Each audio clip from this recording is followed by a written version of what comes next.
Mr. Chairman, ladies and gentlemen, I appreciate very much your generous invitation to be here tonight. You bear heavy responsibilities these days, and the article I read some time ago reminded me of how particularly heavily the burdens of present-day events bear upon your profession. You may remember that in 1851, the New York Herald Tribune, under the sponsorship and publishing of Horace Greeley, employed as its London correspondent an obscure journalist by the name of Karl Marx. We are told that foreign correspondent Marx, stone broke, and with a family ill and undernourished, constantly appealed to Greeley and managing editor Charles Dana for an increase in his munificent salary of $5 per installment, a salary which he and Ingalls ungratefully labeled as the lousiest petty bourgeois cheating. But when all his financial appeals were refused, Marx looked around for other means of livelihood and fame, eventually terminating his relationship with the Tribune and devoting his talents full-time to the cause that would bequeath to the world the seeds of Leninism, Stalinism, revolution, and the Cold War. If only this capitalistic New York newspaper had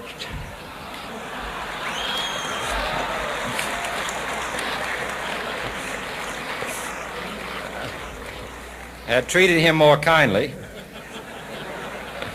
if only Marx had remained a foreign correspondent, history might have been different. And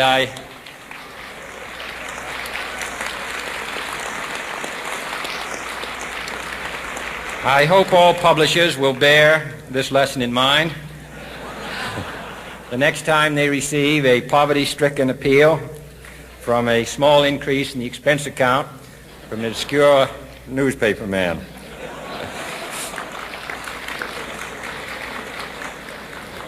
I have selected as the title of my remarks tonight, "The President and the Press." Some may suggest that this would be more naturally worded, "The President versus the Press," but those are not my sentiments tonight. It is true, however, that when a well-known diplomat from another country demanded recently that our State Department repudiate certain newspaper attacks on his colleagues, it was unnecessary for us to reply that this administration was not responsible for the press, for the press had already made it clear that it was not responsible for this administration.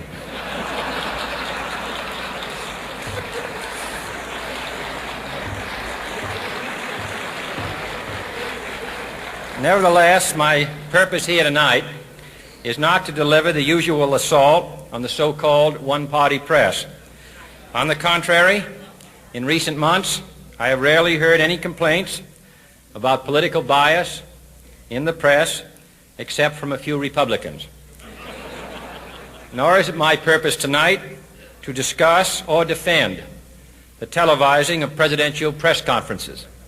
I think it is highly beneficial to have some 20 million Americans regularly sit in on these conferences to observe, if I may say so, the incisive, the intelligent, and the courteous qualities displayed by your Washington correspondents. Nor, finally, are these remarks intended to examine the proper degree of privacy which the press should allow to any president and his family.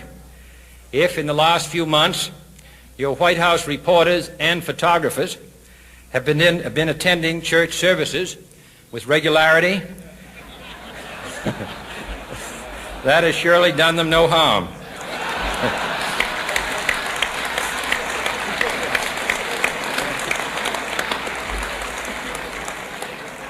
On the other hand, I realize that your staff and wire service photographers may be complaining that they do not enjoy the same green privileges, the local golf courses, which they once did. It is true that my predecessor did not object, as I do, to pictures of one's golfing skill in action, but neither, on the other hand, did he ever being a Secret Service man. My topic tonight is a more sober one, of concern to publishers as well as editors. I want to talk about our common responsibilities in the face of a common danger. The events of recent weeks may have helped to illuminate that challenge for some, but the dimensions of its threat have loomed large on the horizon for many years. Whatever our hopes may be for the future, for reducing this threat or living with it, there is no escaping either the gravity or the totality of its challenge to our survival and to our security, a challenge that confronts us in unaccustomed ways in every sphere of human activity. This deadly challenge imposes upon our society two requirements of direct concern, both to the press and to the President. Two requirements that may seem almost contradictory in tone, but which must be reconciled and fulfilled if we are to meet this national peril. I refer first to the need for far greater public information, and second, to the need for far greater official secrecy. The very word secrecy is repugnant in a free and open society, and we are, as a people, inherently and historically opposed to secret societies, to secret oaths, and to secret proceedings. We decided long ago that the dangers of excessive and unwarranted concealment of pertinent facts far outweighed the dangers which are cited to justify it. Even today, there is little value in opposing the threat of a closed society by imitating its arbitrary restrictions. Even today, there is little value in ensuring the survival of our nation if our traditions do not survive with it. And there is very grave danger that an announced need for increased security will be seized upon by those anxious to expand its meaning to the very limits of official censorship and concealment. That I do not intend to permit to the extent that it's in my control. And no official of my administration, whether his rank is high or low, civilian or military, should interpret my words here tonight as an excuse to censor the news, to stifle dissent, to cover up our mistakes, or to withhold from the press and the public the facts they deserve to know. But I do ask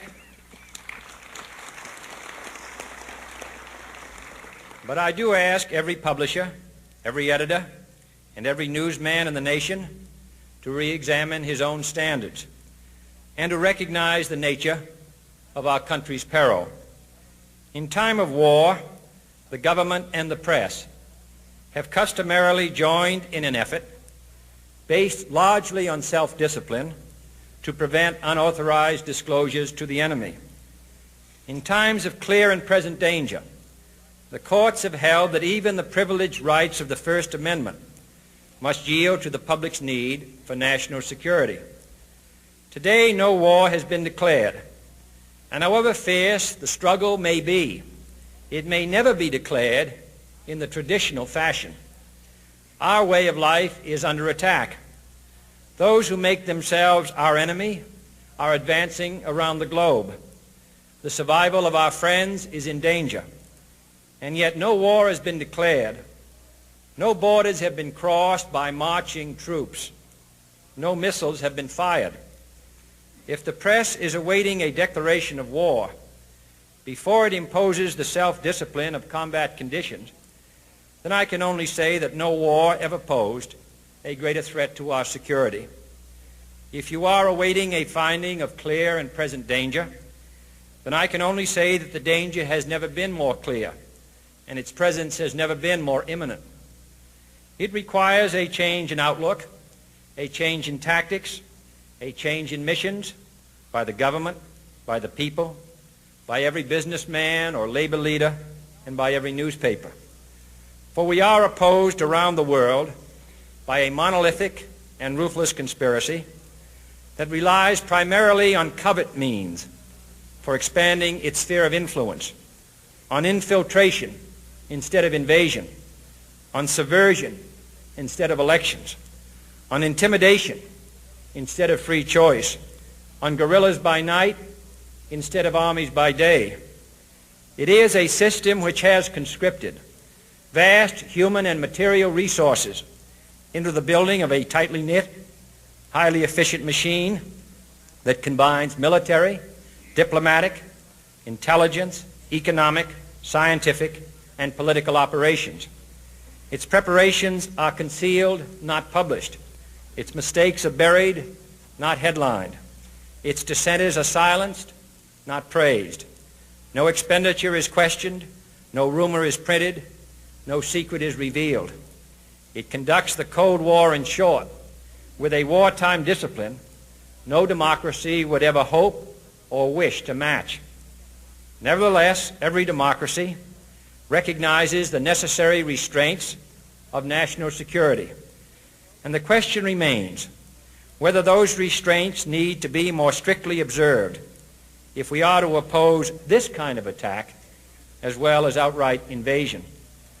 For the facts of the matter are that this nation's foes have openly boasted of acquiring through our newspapers information they would otherwise hire agents to acquire through theft, bribery, or espionage. That details of this nation's covert preparations to counter the enemy's covert operations have been available to every newspaper reader, friend and foe alike.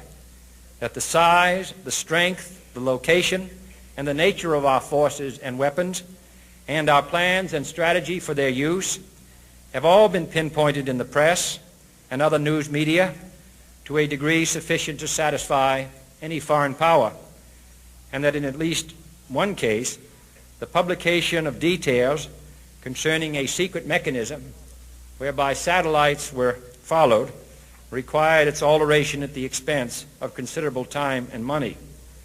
The newspapers which printed these stories were loyal, patriotic, responsible, and well-meaning. Had we been engaged in open warfare, they undoubtedly would not have published such items. But in the absence of open warfare, they recognized only the tests of journalism and not the tests of national security. And my question tonight is whether additional tests should not now be adopted. That question is for you alone to answer. No public official should answer it for you.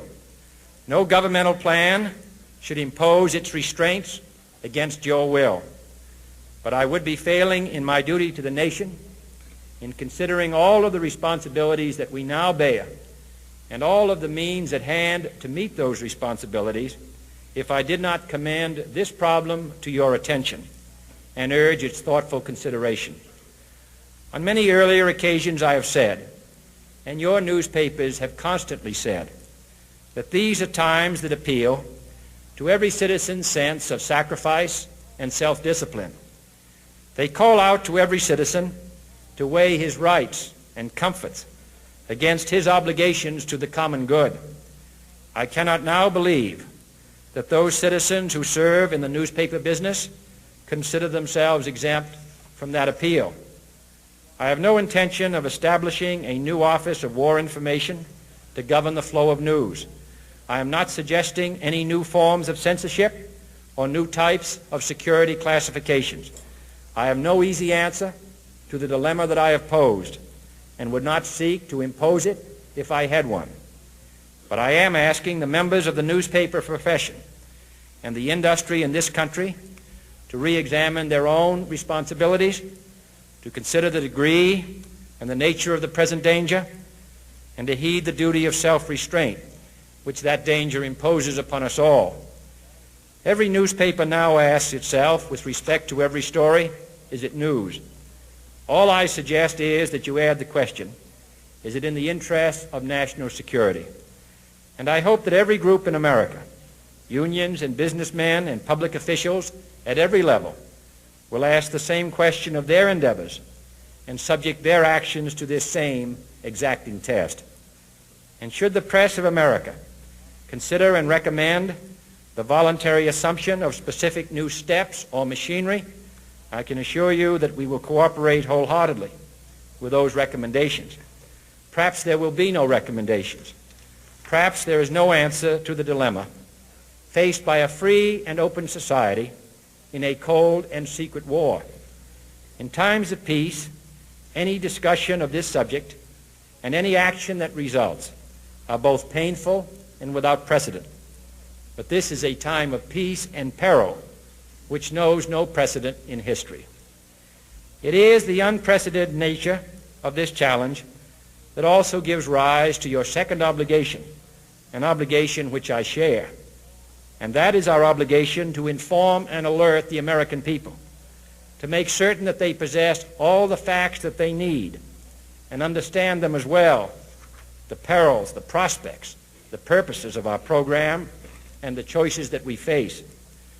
No president should fear public scrutiny of his program, for from that scrutiny comes understanding, and from that understanding comes support or opposition, and both are necessary. I am not asking your newspapers to support an administration, but I am asking your help in the tremendous task of informing and alerting the American people. For I have complete confidence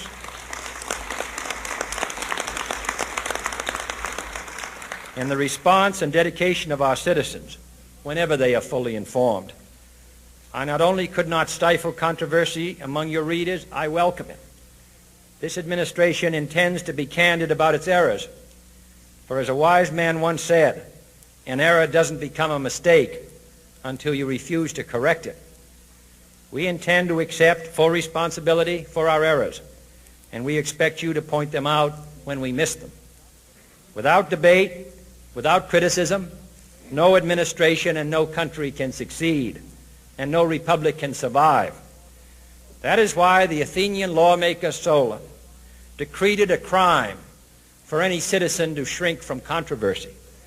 And that is why our press was protected by the First Amendment, the only business in America specifically protected by the Constitution, not primarily to amuse and entertain, not to emphasize the trivial and the sentimental, not to simply give the public what it wants, but to inform, to arouse, to reflect, to state our dangers and our opportunities, to indicate our crises and our choices, to lead, mold, educate, and sometimes even anger public opinion. This means greater coverage and analysis of international news, for it is no longer far away and foreign, but close at hand and local. It means greater attention to improved understanding of the news, as well as improved transmission. And it means, finally, that government at all levels must meet its obligation to provide you with the fullest possible information outside the narrowest limits of national security, and we intend to do it. It was early in the 17th century that Francis Bacon remarked on three recent inventions already transforming the world: the compass, gunpowder, and the printing press. Now the links between the nations, first forged by the compass, have made us all citizens of the world, the hopes and threats of one becoming the hopes and threats of us all. In that one world's effort to live together, the evolution of gunpowder to its ultimate limit has warned mankind of the terrible consequences of failure. And so it is to the printing press, to the recorder of man's deeds, the keeper of his conscience, the courier of his news, that we look for strength and assistance, confident that with your help, man will be what he was born to be, free and independent.